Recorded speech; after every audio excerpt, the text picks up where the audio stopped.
Good morning and welcome to 7 at 7 from the Economic Times podcasts, a daily financial news capsule to get you clued in for the day. It's Tuesday, the 10th of September, and I am your host, Bhaskar Datta. On the global front, a battle of the titans is playing out between two of the world's largest smartphone makers. Apple on Monday unveiled its artificial intelligence-boosted iPhone 16, showing off the long-awaited phone just hours after Chinese rival Huawei's trifold phone began racking up orders. The next generation of iPhone has been designed for Apple intelligence from the ground up. It marks the beginning of an exciting new era, Chief Executive Tim Cook said at a product launch. Just hours before Apple rolled out its new product, Huawei had raked in more than 3 million pre-orders for its tri-folding smartphone, Reuters reported.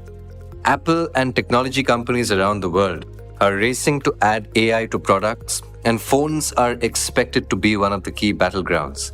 The Cupertino, California-based company is also betting that the AI feature will drive consumers to upgrade amid a slowdown in iPhone sales.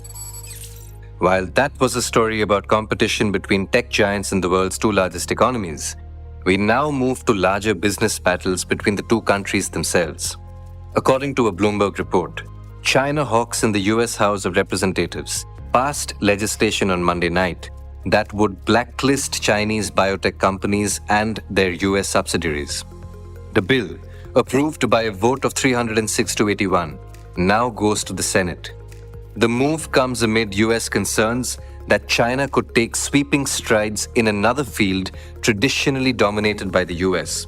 Potentially engineer bioweapons or use biological data gathered from the rest of the world, the report said.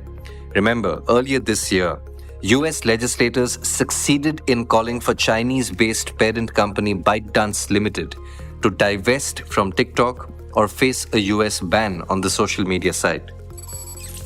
On the domestic front, we have a juicy piece of news with an international flavor. Buyout group Carlyle, family office Premji Invest, and Japanese financial conglomerate Mizuho are competing to acquire a controlling interest in investment bank Avendus Capital, which is owned by KKR, said people aware of the development to ET. The three have been shortlisted after the first round of screening, which also saw interest from large PE firms such as TPG Capital and TA Associates. Due diligence is ongoing, and the contenders are expected to submit a final offer later this month. Here's a scoop on one of India's largest FMCG companies. Hindustan Unilever's decision to set up a committee of independent directors to assess the prospect of its ice cream business has triggered significant interest from several companies which expect the consumer goods market leader to eventually sell it, industry insiders said. RJ Corp, that operates quick service chains KFC and Pizza Hut and handles bottling for PepsiCo. The MMG Group, which runs McDonald's in North and East India and is also a franchise bottler for Coca-Cola, as well as the local unit of Nestle SA, are among the companies open to evaluating Hindustan Unilever's ice cream business. Let's dial into an exclusive from the telecom sector.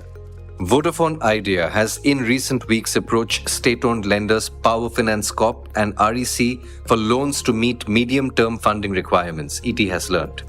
Senior executives of the telecom company and parent Aditya Birla Group met senior officials at PFC and REC over the past 2 weeks to discuss the possibility of covering a funding gap of 25,000 crore rupees. People familiar with the development said. The infusion is needed to cover capital expenditure and maintenance costs for the next 3 years of the company.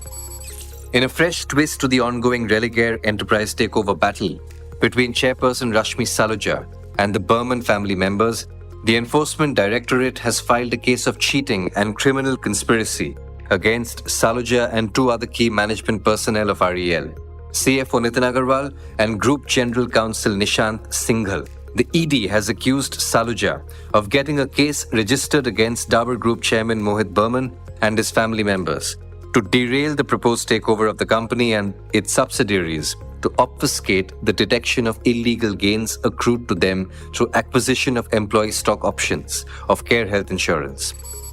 Let's end with an international buyout from the national capital. GMR Airports on Monday said it has bought out German airport operator Freightport's 10% stake in Delhi Airport for $126 million, which is about Rs 1,058 crore. GMR operates the Delhi, Hyderabad and Goa airports.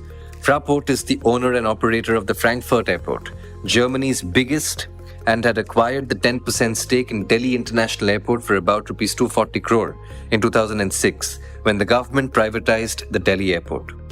That's all for today. Thank you very much for tuning into 7 at 7 from the Economic Times podcasts.